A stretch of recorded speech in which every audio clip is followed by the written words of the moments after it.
Hello guys, good morning. So ito ulit si Jeran, trader ng Traders Link. Bali, this video ipapakita ko sa inyo kung paano gamitin ng Bollinger Bands and MACD indicator. Bali, Bollinger Breakout ang tawag sa strategy na to. Panoorin nyo ang short video na to kung paano gamitin at sana ay inyong matutunan. So, good luck sa inyong pagtitrade. Kung kayo may mga tanong, message lang po ako.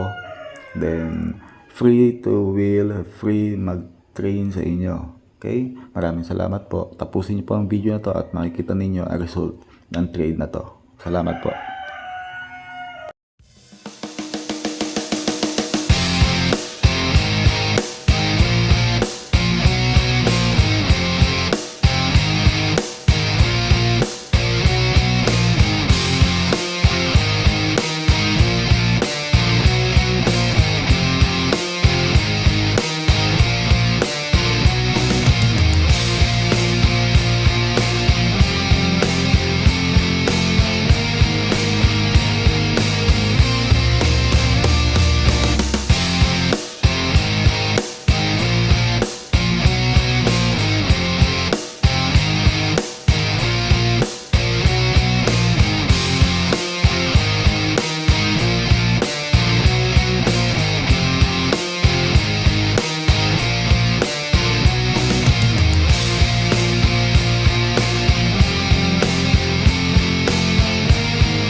na nga, nakita niyo yung ating trade, yung execution natin for every 1 minute.